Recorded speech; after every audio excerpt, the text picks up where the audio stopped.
Good afternoon, everybody. I'm very happy to be here. My name is Erella, Angela in Italian or English. After consulting with Genevieve, I decided to change the topic of my presentation, and I'm not going to speak about the Jewish gifting economy. By the way, exists for, I don't know, 4,000 years. Very interesting. But if any one of you would like to hear, to read the paper, I can send it to you. As I said, after consulting with Genevieve, I decided to talk about activism, feminism and activism and motherhood. Because more than a scholar, I'm an activist, and what we do on the streets, or what we do in the public sphere is more important to me than scholarship. So the title of my paper is Motherhood as an Alternative to Posthumanism and Postgenderism.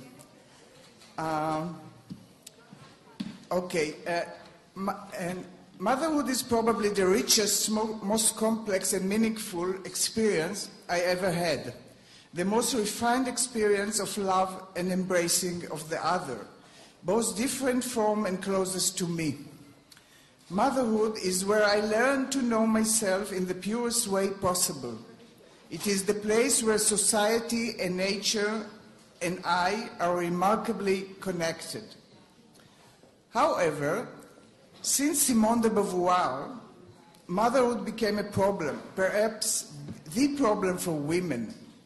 De Beauvoir and then Shulamit Firestone, Betty Friedan and others viewed motherhood as the root of women's oppression and advocated a free access to birth control that, together with the right for abortion, became the symbols of liberation. What this feminist said was, in fact, that men's freedom is connected to the inability to bear children.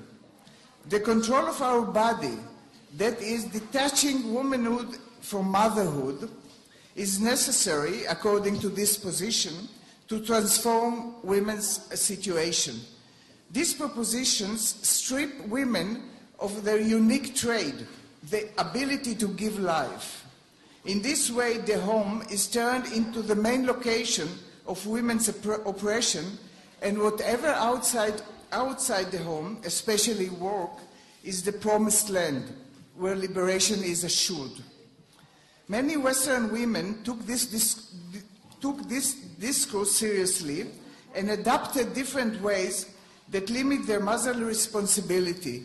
No children, career, work-family balance, late motherhood, egg freezing. This path strengthened the patriarchal ambition to eliminate motherhood. As Professor Claudia von Wehrhoff so powerfully unveils in probably one of the strongest and most innovative theories of patriarchy, Claudia presents the alchemical idea of creation under male control that is based on the negation, transformation, destruction, and replacement of female creation and of nature, and it leads to the end of motherhood. Many women adapt the employment path to liberation. Motherhood has been left mainly to women from the global south, to surrogate mother, to the religious, the poor, and the disadvantaged. But employment is... What? Is it too high? Okay. No, slowly. Slowly? Okay. But employment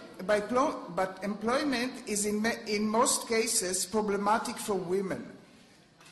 Too many encounter violence and discrimination. Often they need to pay a high price in terms of their health and family, and to subjugate other women to care for their home and family. Moreover, feminists rarely talk about the social construction of work. The centrality of work and its implication especially the search for a balance between motherhood and employment, is a product of the Western social construction of work and career and the way capitalist patriarchy makes work the focal point of our lives and the path towards self-fulfillment. Work has not always been so central an institution. In fact, we have been pushed out of heaven for a life of labor, sweat, and tears. But work has become not only the source of the wealth of nation, but also of pride, identity, in fact, a religion in industrial societies. The centrality of work is gaining more and more momentum in this neoliberal age, and it is privileged over family, leisure time, and life.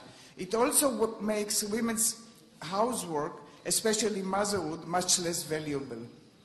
But by advancing ideas of women empowerment through work and equality in the labor market, Western mainstream feminism accepts the logic of capitalist patriarchy, where women are allegedly free to assume men's economic, professional, and political roles. But work does not offer independence, since it means overgrowing dependence on the market and on capitalist culture. If we are aware of these processes, we cannot be surprised by Google and Facebook, quite like religious institutions, shamelessly penetrating into women's wombs, suggesting postponing having children by egg freezing, or the rapid development of other reproduction technologies, especially artificial wombs, which are just around the corner. Lately, this path to women's liberation has been advocated by the movement towards post-genderism, that is, the elimination of gender in the human species through the application of biotechnology. Thus, we are getting closer to the possibility to eliminate biological motherhood completely, or at least to restrict the need for it, thus successfully bringing patriarchy to its utopian and ultimate stage. This crucial turn is compatible with the broader movement towards transhumanism, namely the fusion of the human body with technological elements to enhance not only health condition, but especially the human ability to control Mother Nature, the human playing God. Is this the end of motherhood, the human nature? Is this the only way forward? Must we declare war against technology or against motherhood? Transhumanism also encompasses a challenge of the epistemological authority of man, as well as new human-animal relations and the interdependence and inseparability between nature and culture. Unlike the post-human desire to realize the disembodied human self of the Enlightenment, purified and enhanced by science, medicine, and technology in order to transcend disease, aging, and eventually death, transhumanism stresses the procession and co-constitutive nature of human embodiment, knowledge production, and culture in relation to environment, objects, non-human animals, and technology.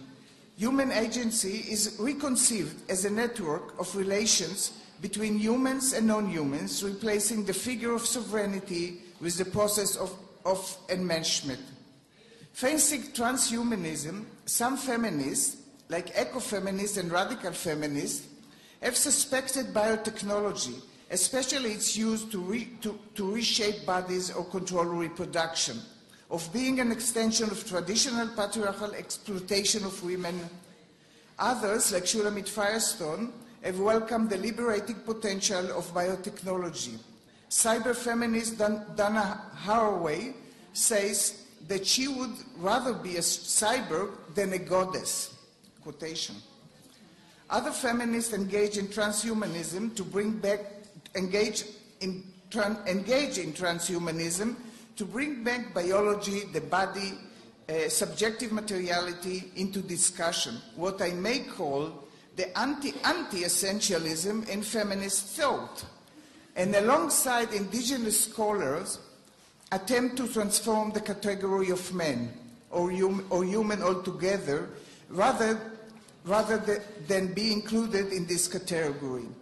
Some of them trust bioethics to save us from transhumanist consequences while attempting to reveal the sexist and colonialist mindset of transhumanism to keep motherhood, women's body, materiality, and matriarchal legacy alive and central, and most importantly, to make care ethics a part of transhumanism. Using this option, if feasible and realistic at all, reflects what has become of the feminist movement, what I call feminism of amendment.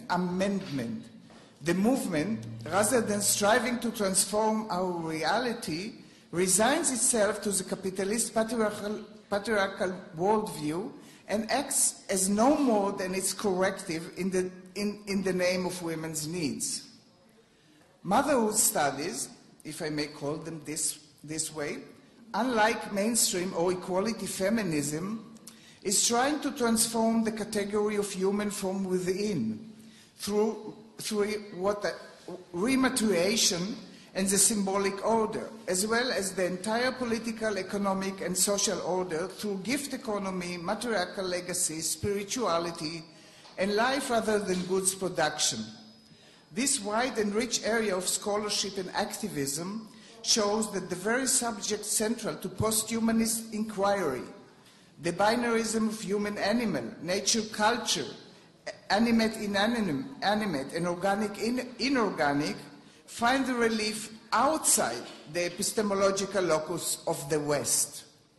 Instead of women entering politics, the workplace and other man-made institutions, as mainstream feminism suggests, or elimination of motherhood and genders altogether, as post-humanist and post-genderism suggest, we may follow the Native American poet Susan Deer Cloud, who proposes rematriation, the reappropriation of the remains, spirituality, culture, knowledge, and resources of the maternal legacy. This means entering the symbolic order of the mother, as the Italian philosopher Luisa Morero calls it, in order to find an alternative to the existing order. Professor Barbara Mann, one of my great teachers, calls it the way home from Sparta. And Genevieve Vaughan indeed shows us the way home. I'm not going to explain again Genevieve's theory, but being my teacher, my inspiration, she and Heide Gutner-Abendorf, from them I learned that there are so many other possibilities just here, just in this room, like all of us have been talking about in the last few days. So if we assume, unlike Feminists of Amendment, that society is constructed by human beings and can be transformed, and if we believe in the power of motherhood, the other option we have then is to challenge transhumanism through mothering. Thank you.